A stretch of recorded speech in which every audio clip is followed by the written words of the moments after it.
श्रीमंत भगवान को अनंत अनंत वंदन। मेरे आस्थाओं के आयाम जन जन के प्राण आचार्य भगवान एवं तपस्वी राज भगवान के चरणों में अनंत अनंत वंदन।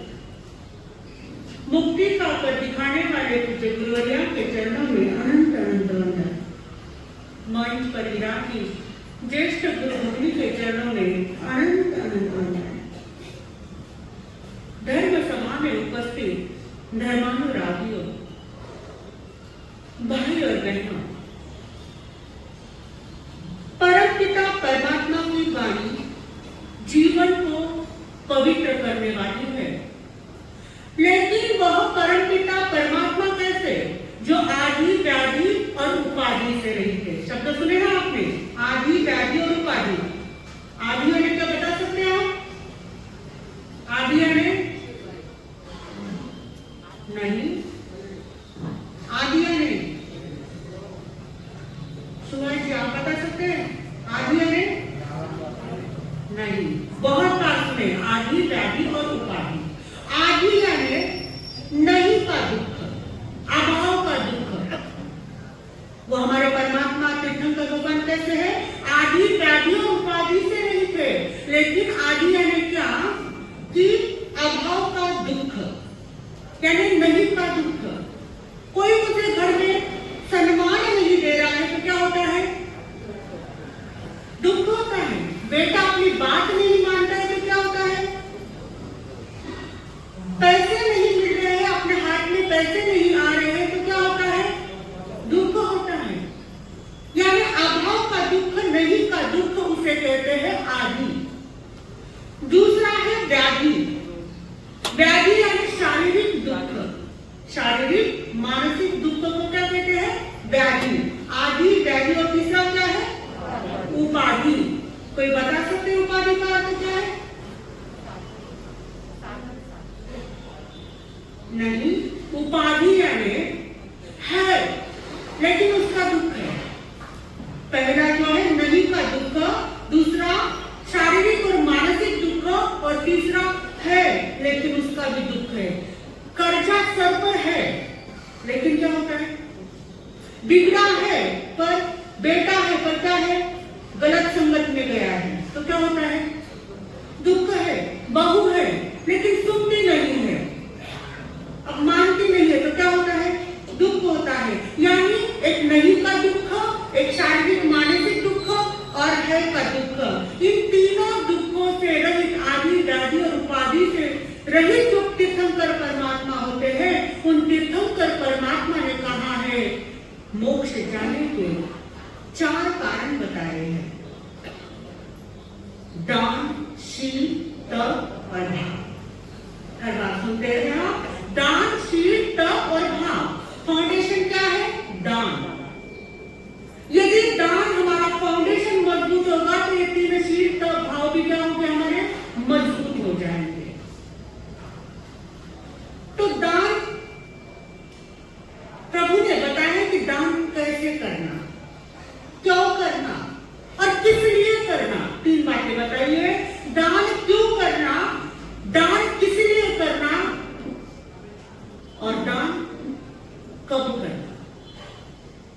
तो हम सबसे पहले देखेंगे दान क्यों करना। इस समाज में ऐसा कोई व्यक्ति नहीं होगा जिसने जिंदगी में कुछ ना कुछ दान दिया नहीं होगा। कोई है? कोई नहीं। छोटे रूप में, बड़े रूप में, सेवा का दान, किसी भी प्रकार का आहार का दान, किसी भी प्रकार का दान कुछ ना कुछ किसी छोटे के छोटे और बड़े के बड़े रूप में दिया होगा। तो आप दान क्यों देते हैं? मैं आपसे सवाल पूछ रही हूँ, दान क्यों देते हैं?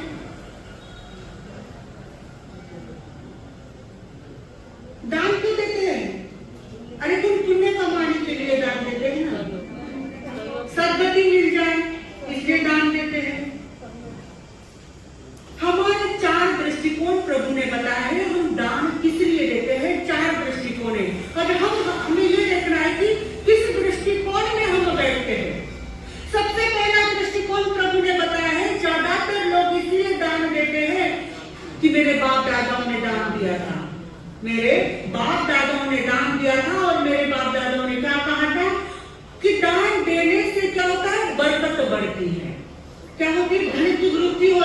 बरकत बढ़ती है, इसलिए कई लोग दान देते हैं, परंपरागत दान देते हैं। दूसरा दृष्टिकोण है दान देने का। कई लोग इसलिए दान देते हैं कि मैं दान दूंगा तो क्या होगा, मेरा पुण्य बढ़ेगा, पाप नष्ट हो जाएगा, इसलिए दान देते हैं। कई व्यक्ति ऐसे होते हैं दान इसलिए देते हैं कि यदि मैं दान दूंगा तो मेरी दुर्गति टल जाएगी और मुझे क्या मिलेगा, परलोक में सुख मिलेगा, इसलिए दान देते हैं। और चौथा दृष्टिकोण प्रभु ने बताया है कि कुछ ऐसे व्यक्ति होते हैं दान इसलिए देते हैं कि आसक्ति घटाने के लिए दान देते हैं। पैसों का जो परिग्रह की ममता दूर करने के लिए कुछ लोग दान देते हैं, निस्वार्थ भाव से दान देते हैं। तो हमें देखना है चार दृष्टिकोण से हमारा कौन सा दृष्टिकोण है दान देने का। भोजन करते हैं तो विसर्जन भी करना पड़ता है, मल का विसर्जन होना पड़ता है। यदि मल का विसर्जन नहीं हो तो क्या होता है, पेट भारी हो जाता है, पीड़ा होती है, तकलीफ होती है। भोजन किया तो विसर्जन भी करना पड़ता है। और प्रकृति हमें एक संदेश देती है, ग्रहण किया तो त्याग भी करना पड़ता है। श्वास लेते हैं ना, श्वास लेते हैं तो सिर्फ लेते ही है, श्वास छोड़ते भी है ना, ग्रहण भी करते हैं और उस श्वास का त्याग भी करते हैं। कहीं तब कहीं जाकर वह जिंदगी टिक पाती है, वह जीवन टिक पाता है। वैसे हम संपत्ति कमाते हैं, लेकिन केवल संग्रह के लिए नहीं, कुछ दान के लिए भी कमानी चाहिए। तो हमें देखना है किस दृष्टिकोण से हम दान करते हैं। एक राजा था, वह राजा बहुत संपत्ति संग्रह करने की उसकी आदत। इतनी अपार संपत्ति होने के बावजूद भी क्या करता था, संग्रह करता था धन का। प्रजा का पोषण कर करके धन इकट्ठा किया उसने, केवल धन इकट्ठा किया, कभी उसका दान नहीं किया। ऐसे संग्रह करते करते अपार संपत्ति उसके पास हो गई और संपत्ति इकट्ठा की और एक दिन वह राजा भी चला गया। अब राजा जाने के बाद उसका बेटा बड़ा दयालु, प्रजा वात्सल्य बहुत उसके अंदर कूट से भरा हुआ था। पिताजी जाने के बाद उसने क्या किया, एक दिन यज्ञ किया कि मेरे पिताजी गए हैं, उनकी याद में मैं क्या करूं, यज्ञ किया। और यज्ञ करने के बाद याचकों को ऐलान कर दिया कि तुम्हारे इच्छित का दान आज मैं तुम्हें दूंगा, तुम्हारी जो भी इच्छा होगी उस तरह मैं तुम्हें वो दान याचकों को दे दूंगा, ऐसी घोषणा कर दी। अब वो राजा याचक आते वह दान देता, याचक आते वह दान देता, दान देते देते क्या हो गया, वह दान उसकी सारी संपत्ति पूरी हो गई। अब क्या किया उसे, कि अब क्या करो, राज खजाने से क्या लाओ, संपत्ति निकाल कर लेकर आओ। खजानची को कहा, जाओ खजानची और राजकोष में से धन लेकर आओ। वहां से खजानची निकले और राजकोष में चले गए। जैसे ही उस राजकोष का द्वार खोलते हैं तो सामने क्या देखते हैं, एक बड़ा सर्प, भयंकर विषधर सर्प उसको क्या किया, वहां पर कुंडली मार कर बैठा हुआ था, उस धन पर कुंडली मार कर बैठा हुआ था। अब क्या करे, धन तो लेके नहीं आते, जैसे आगे बढ़ता तो वो अपने पर मार देता। और खजानची वहां से निकल गए और राजा को ये बात कही, राजा को भरोसा नहीं आया। तो राजा ने क्या किया, मंत्री को भेजा, मंत्री जरा देख कर तो मंत्री गए, वही दृश्य दिखा, वो विषधर था वही बैठा हुआ था। जैसे आगे बढ़ गया तो उसको भी क्या करने लगा, डंक मारने लगा और डर के मारे वह मंत्री भी वहां से निकल गया। अब राजा क्या किया, राजा को मंत्री ने भी आकर कहा, तो राजा ने सोचा ये सर्प कहां से आ गया इसके अंदर। राजा वहां देखने के लिए गया और राजा जाने के बाद राजा ने जैसे ही द्वार खोला तो देखा कि सामने वह सर्प बैठा हुआ था, लेकिन अब उस सर्प की मुद्रा बदली हुई थी। उस सर्प की मुद्रा बदली हुई थी। अब वो सर्प जो था एक साइड में शांत मुद्रा से बैठा हुआ था। राजा को कुछ समझ में नहीं आया कि शांत मुद्रा से बैठा, और ये मंत्री और खजांची कह रहे हैं कि ये सर्प विषधर जो सर्प है फन निकाल कर बैठा हुआ है। जैसे हम आगे जाते हैं तो क्या करता है, वो फन मार देता है, धन निकालने नहीं दे रहा है। राजा को कुछ समझ में नहीं आई बात। राजा अंदर गया, धन निकाला और याचकों को धन दे दिया। लेकिन राजा के मन में वही सवाल चल रहा था कि क्या खजांची और मंत्री जी का चोर है, इसलिए ये फन मार रहा था? क्या विश्वासु नहीं है, लुटेरे हैं? कुछ समझ में नहीं आ रहा है। तो उसी गांव में मुनिराज पधारे हुए थे। जो मुनिराज अवधिज्ञानी थे, वो मुनिराज वहां पर आए हुए थे और ये राजा जी संत के दर्शन करने के लिए स्थानक में गए। और जाते ही मुनिराज को वंदन नमस्कार किया, और वंदन नमस्कार करने के बाद मुनिराज को पूछा, गुरुदेव मैं आपसे कुछ सवाल पूछना चाहता हूँ, कुछ जिज्ञासा व्यक्त करना चाहता हूँ। उस जिज्ञासा का मुझे समाधान चाहिए, कृपा करके आप मुझे समाधान दो। माता लोगों से प्रश्न पूछने आप जाते हैं तो कैसे जाते हैं? माता मेरा एक प्रश्न है, पूछना ये है कोई उत्तर है नहीं। कृपा करके मुझे इसका आप समाधान दीजिए, आपकी इच्छा हो तो मुझे समाधान दीजिए। मंगलिक मांगते तो कैसे मांगते? माता मंगलिक दो ना, मंगल पाठ दो। तुम्हारे नौकर है? नहीं। कैसे बोलना चाहिए? इसमें भी कर्मों की निर्जरा है। इसमें भी क्या है? कर्मों की निर्जरा है। नहीं तो जहाँ निर्जरा करने जाते वहां क्या होता है? बंद हो जाता है। कैसे पूछना चाहिए कि उस राजा ने कैसे किया? गुरुदेव कृपा करके इस जिज्ञासा का हमें समाधान दीजिए, आपकी इच्छा हो तो कुछ समाधान बतलाइए। तो मुनिराज ने अपने अवधि ज्ञान में देखा तो क्या देखा कि वह जो सर्प है वह सर्प और कोई नहीं है, वह सर्प तुम्हारे पिता है। धन को केवल इकट्ठा किया, धन पर केवल आसक्ति रखी, और इस आसक्ति के कारण क्या हो गया? सर्प बन गया, और वही उस खजाने में ही जन्म लिया। इसलिए प्रभु कहते हैं कि धन की आसक्ति मत रखो। धन कमाना चाहिए, नहीं कमाना ऐसी बात नहीं है, धन कमाना है, लेकिन धन पर आसक्ति नहीं रखना चाहिए। धन के प्रभु कहते हैं 3 प्रकार के दानी होते हैं, जघन्य, मध्यम और उत्कृष्ट। उत्कृष्ट दानी वही व्यक्ति है जो अपने धन के, जैसे 100 रुपए का आपने 100 रुपए कमाए तो 100 रुपए के कितने हिस्से करने चाहिए? 4 हिस्से करने चाहिए। उत्कृष्ट दानी व्यक्ति वही है जो अपने धन के 4 हिस्से करता है। एक हिस्सा क्या करता है? चौके के लिए, दूसरा हिस्सा धंधे के लिए, तीसरा हिस्सा बैंक के लिए, और चौथा हिस्सा जो होता है वह दान के लिए होता है। तब कहीं जाकर वह संपत्ति टिकती है।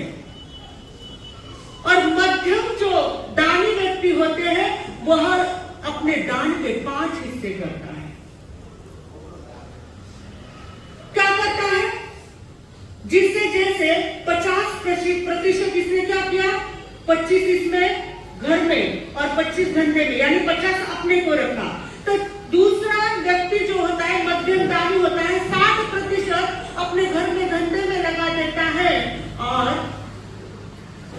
20% 60% हो और 20% क्या करता है? बैंक में जमा करता है, और 20% केवल दान करता है। पहले कितना? 25 किया, दूसरे ने 20 का किया, और तीसरा व्यक्ति वो होता है जो 80% क्या करता है? अपने धंधे और परिवार में लगाता है, और 10 बैंक में लगाता है, और 10 का क्या करता है? दान में देता है। वो जघन्य दानी कहलाता है। तो उस संत ने कहा वो कोई और व्यक्ति नहीं है, वो तुम्हारे पिता है, लेकिन केवल उन्होंने क्या किया? धन को जोड़ा, कभी उसका सिर्फ ग्रहण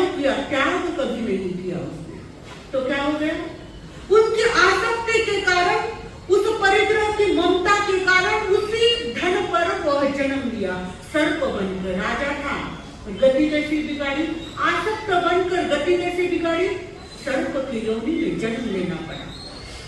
राजा को जैसे ही बात सुनते हैं तो बड़ा आश्चर्य होता है और वही विरक्ति आ जाती है।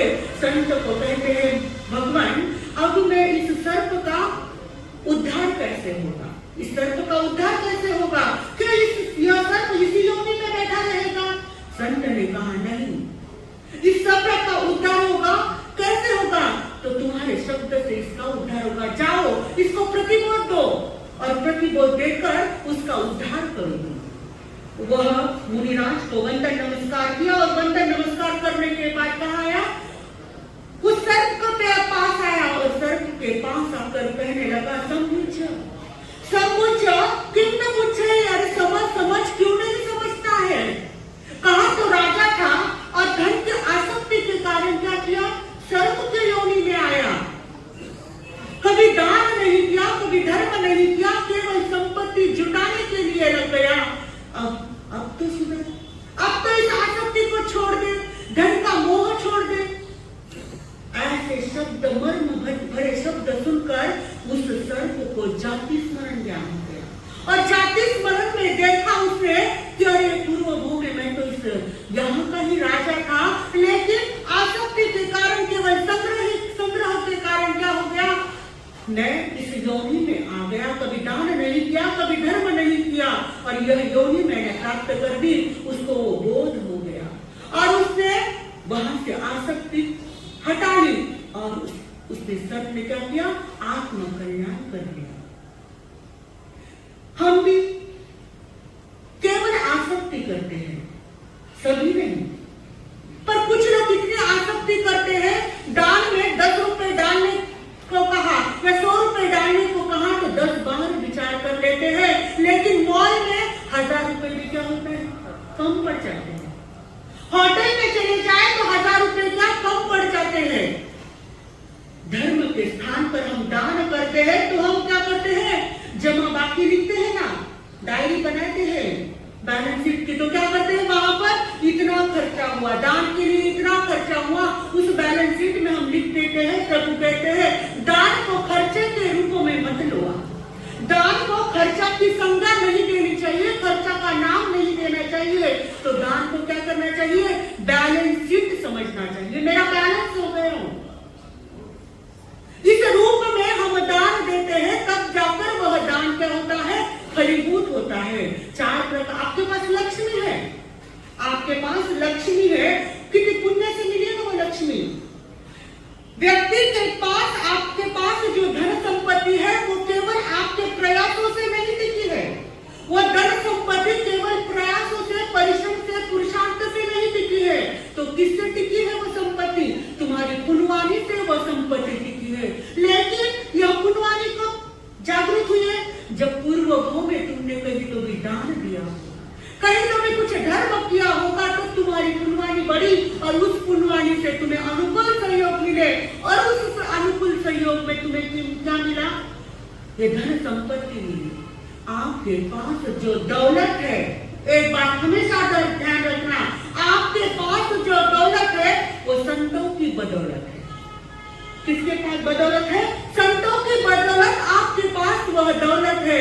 यदि आप दान के संस्कार, सबको पता है कि संपत्ति साथ में आने वाली नहीं है, सबको पता है, ये बचपन से सुनते आ रहे हैं, लेकिन प्रभु कहते हैं न तो संपत्ति साथ में आती है, लेकिन जिस हाथ से वह दान दिया, वह दान के संस्कार हमारे आत्माओं पर पड़ते हैं और वही संस्कार हमारे साथ क्या है, चलते हैं। तो दान किस दृष्टिकोण से देना चाहिए कि परिग्रह की ममता दूर करने के लिए, हमारी आसक्ति दूर करने के लिए दान देना चाहते हैं। दान तो कई प्रकार से देते हैं लोग, कोई नाम की इच्छा से दान देते हैं कि मेरा नाम हो जाए, मेरा यश फैल जाए, मेरे सब लोग मुझे कहे जा रहे हैं कि मैं ये दानी व्यक्ति है, दानी व्यक्ति है। कोई एक चेयर भी देता है तो उसका तुरंत नाम लिख देते हैं, अमुक अमुक और से यह चेयर सपने भेज दिए है स्थानों को, ठान देते तो फैन पर लिख देते हैं। प्रभु कहते हैं धन छपा कर नहीं देना चाहिए, दान छपा कर नहीं देना चाहिए, दान छुपा कर देना चाहिए। गुप्त दान मिलता है ना, किसी किसी को गुप्त दान लगते, वस्तुपाल और तेजपाल जब दूसरे देश में जा रहे थे तो माँ ने कहा, अरे बेटा ये संपत्ति अपने साथ लेकर क्या करेगा, ऐसा कर ये संपत्ति को जमीन में गाड़ दे और चल अपन निकल जाते हैं यहाँ से तीर्थ के लिए। और वो दोनों क्या करते हैं, माँ की आज्ञा और वस्तुपाल तेजपाल दोनों में क्या करते हैं, वो जमीन खोदते हैं। जैसे ही खोदते हैं तो अंदर सोने का चरू निकलता है, सोने का घड़ा वापस निकलता है। कहते भगवान के भूत कमावे और बाहर निकले तो नए में आवे। यानी कितना पुण्य, छोड़ रहे हैं तो वापस उनको वापस मिल रहा है, छोड़ रहे हैं वापस मिल रहा है। बड़े बादशाह, हमारे जो बड़े बादशाह है उनके जो परदादा है, वो परदादा क्या करते थे, जो राजस्थान में रहते थे और वो क्या करते थे, दिन में दान नहीं देते थे, दिन में दान नहीं देते थे, रात्रि को दान देते थे।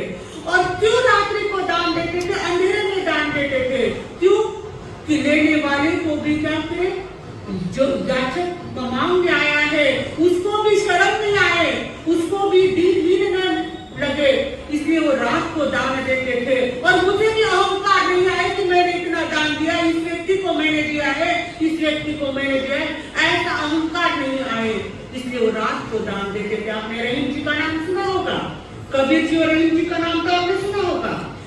रहीम जी ऐसे दानी थे जो दान देते थे। याचक उनके सामने आते थे तो क्या करते थे, याचक की आंखों में आंखें कभी डालकर उन्होंने इतना दान नहीं दिया। वो दान कैसे देते थे, आंखें नीचे कर कर दान देते थे। यही बात कबीर जी को पता चली तो कबीर जी ने कहा, कहाँ सीखे रहीम जी, कहाँ सीखे रहीम जी दाने देने का ये ढंग, कहाँ सीखे रहीम जी देने का ये ढंग। जो जो हाथ ऊपर करे तो नीचे नैन, जो जो ऊपर हाथ करे तो नीचे नैन। रहीम जी के पास एक चिट्ठी ऐसी भेजी कबीर जी ने, तो कबीर जी ने की जैसी चिट्ठी नहीं पढ़ा, रहीम जी ने कहा, उनको जवाब दिया, देनहार कोई और है, देनहार कोई और है, भेजत है दिन रैन, देनहार कोई और है, भेजत है दिन रैन। लोग वहां पे भरम करे, लोग वहां पे भरम करे, ताबिद नीचे में, ताबिद नीचे में। अरे देनहार कोई और है, मैं नहीं देता हूँ, देने वाले तो कोई और है, वो भेज रहा है और मुझे निमित्त बना रहा है देकर। कोई दान देते हैं तो मैं तो दान दियो, मैं तो दान दियो, हर साल में करूँ, मैं जीवन की बारी दियो, हर साल में नहीं करूँ, मंडप को खर्च करूँ, हर साल में नहीं, मैं करता हूँ या नहीं, कभी कहना नहीं कि मैं करता हूँ। देनहार कोई और है, भेजत है दिन रैन। लोग वहां पर भरम करे, ताबिद नीचे में। अरे देने वाला कोई और है, लेकिन लोग क्या कहते हैं, रहीम जी दे रहे हैं, रहीम जी दे रहे हैं। ये सुनकर मुझे शर्म आती है और इसलिए मैं क्या करता हूँ, नीचे नैन रखता हूँ। इसलिए किसी कवि ने कहा है, दान मार्ग पे चले, भवों के फेरे चले, दान मार्ग पे चले, भवों के फेरे चले। गुरुवर की वाणी से जीवन में देखो, गुरुवर की वाणी से जीवन में देखो, जीवन के सूत्र मिले।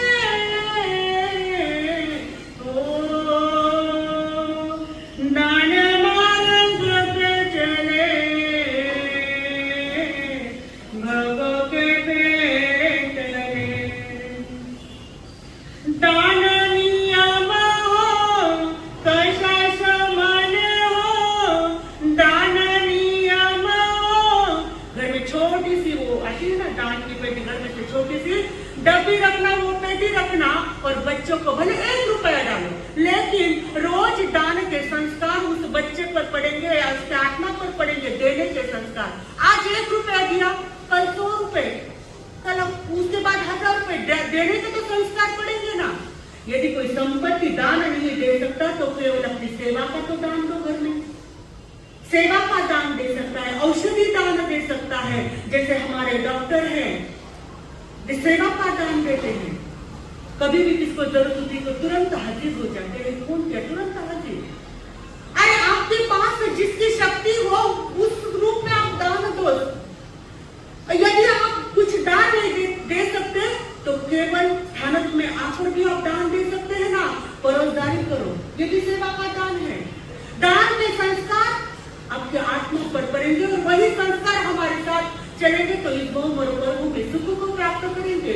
इसलिए कवि कहता है दान नियम हो कषाय समान हो, दान नियम हो कषाय समान हो, वीर के पथ पे चले ओ,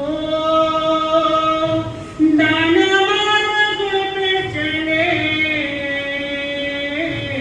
भवों के पेड़ तले ओ, दान मार्ग पे चले भवों के पेड़ तले।